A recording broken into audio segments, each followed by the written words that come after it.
ou por dissolução em um solvente ionizante, água, eletrólise em solução.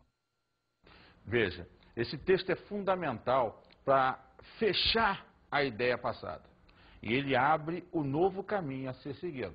Lembrar a você que a eletrólise pode ser feita de duas formas diferentes. Como eu tinha já dito lá no iniciozinho, você prestou atenção, pode ser feita com uma substância no seu estado líquido, fundida, ou com a substância dissolvida em água, o que vai ser uma solução aquosa. Daí você tem dois tipos de eletrólise. A eletrólise ígnea e a eletrólise em meio aquoso ou solução aquosa. Vamos inicialmente falar sobre a eletrólise ígnea. A eletrólise ígnea necessariamente funciona de que forma? Ponto 1. A gente sabe que as substâncias, mesmo as iônicas, elas não têm íons livres quando no estado sólido. Por isso, o que se precisa fazer? Pegar essa substância, aquecê-la, até que ela passe ao estado líquido. Então ela é ígnea porque ela acontece com a substância fundida. E para pensar. Se eu pegar, por exemplo, um sal qualquer, o NaCl, por exemplo, quando fundir essa substância, eu vou ter no estado líquido o íon Na+, o cátion, o íon Cl-, o ânion. Eles agora vão ter liberdade de movimento. Então agora eu posso fazer a eletrólise. Então é importante frisar que a grande característica da eletrólise ígnea é que ela ocorre com substâncias fundidas. Ela tem a substância passada ao estado líquido. Vamos ver a eletrólise ígnea do NaCl. Veja, como sempre, você tem a bateria, o gerador, o cara que vai fornecer os elétrons, gerando aqui o polo negativo do teu processo. Por outro lado, você ligou ao polo positivo, que vai ser o outro eletrodo. Aqui dentro, como eu te disse, você tem o NaCl fundido, o NaCl no estado líquido. Ou seja, cátion sódio, ânion cloreto. Como aqui está o polo negativo, ele vai atrair o cátion sódio, que é Na+1, e ele sofrerá redução, se transformando em sódio metálico, que é o Na0. Por outro lado, o eletrodo positivo vai atrair o cloreto, que é negativo. Ele sofrerá oxidação e vai se transformar no gás cloro, Cl2. E liberar elétrons que serão devolvidos à bateria. Bem, então entenda. 1. Eletrólise ígnea depende de uma substância no seu estado líquido ou fundido. 2. O gerador fornece elétrons pelo polo negativo, que será chamado aqui de cátodo, onde ocorre a redução. Por outro lado, o outro eletrodo será o polo positivo, que você vai chamar de anodo nesse caso, onde ocorre a oxidação. E o elétron é devolvido. Então não se perde, não se gasta energia, você troca. O gerador forneceu e a solução devolve. Há uma troca de elétrons no processo. Por isso alguém perde e alguém ganha esse elétron. Daí a oxirredução. E uma coisa importante, em relação ao processo já estudado, chamado de pilha, o que muda na eletrólise é que, por uma determinação do próprio gerador, o anodo e o catodo mudam de polo. Aqui, observa você, o catodo passa a ser negativo e o anodo passa a ser positivo. Lá na pilha era invertido. Anodo era negativo e catodo positivo. Mas esse é um outro momento. Aqui a eletrólise é o funcional para a gente. Vamos ver como é que ficam essas reações. Vem comigo. Você tinha no início o NaCl, que ao ser fundido, gerou o cátion sódio e o ânion cloreto. Dando prosseguimento à reação. O cátion sódio recebe o elétron do gerador e sofre redução formando o sódio metálico. Se ele sofre redução, ele é o cátodo. Lembra? Consoante com consoante. Vamos olhar o outro lado.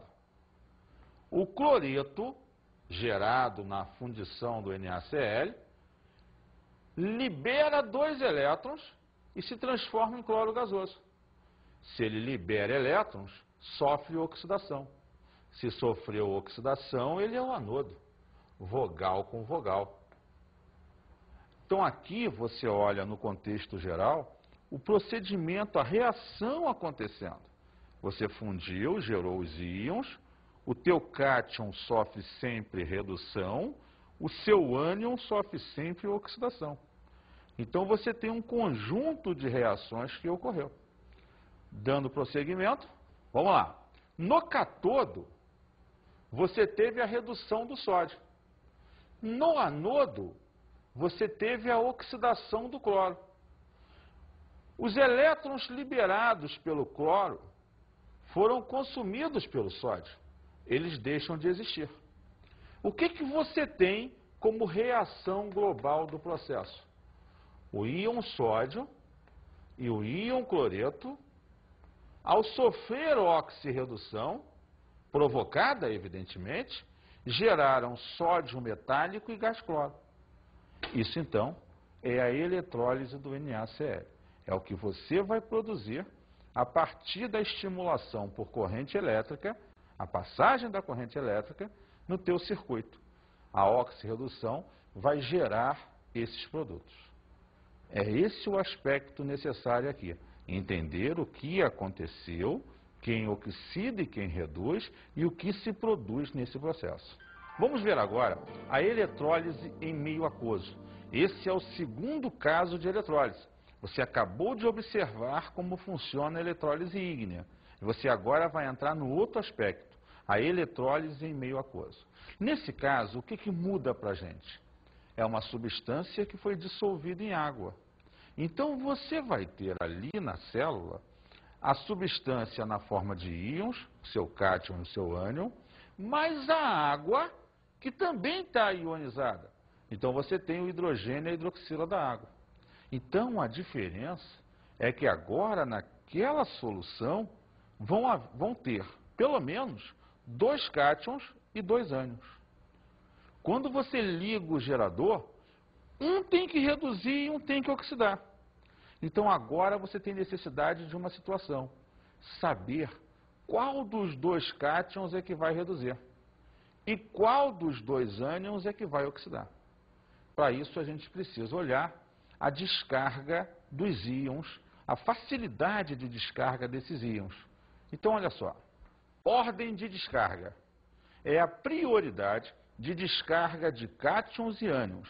O que a gente observa é que normalmente tem que ser feita uma escolha. E existem elementos, estruturas, que facilitam muito mais a saída de elétrons do que outros. E outros recebem com muito mais facilidade elétrons do que outras estruturas. O que ele vai fazer ali é te mostrar justamente isso. Quem eu vou escolher para fazer a oxirredução, se eu tiver vários íons naquela solução? Vamos olhar essa descarga. No caso de cátions, metais alcalinos, lítio, sódio, potássio, metais alcalinos terrosos, berílio, magnésio, cálcio e alumínio têm menor facilidade do que o íon hidrogênio. Então, se eu tivesse que escolher entre o cálcio e o hidrogênio, é o hidrogênio que descarrega. Se eu tiver que escolher entre o sódio e o hidrogênio, é o hidrogênio que descarrega. Agora, os demais metais têm mais facilidade do que o hidrogênio em sofrer redução. Então, manganês, zinco, ferro, níquel e os nobres, cobre, prata, mercúrio, ouro, muito mais facilidade em descarregar do que o hidrogênio. Então, essa é uma sequência de facilidade de descarga. quando eu falo descarga, de sofrer o processo de oxirredução. Vamos olhar os ânions. Olha lá.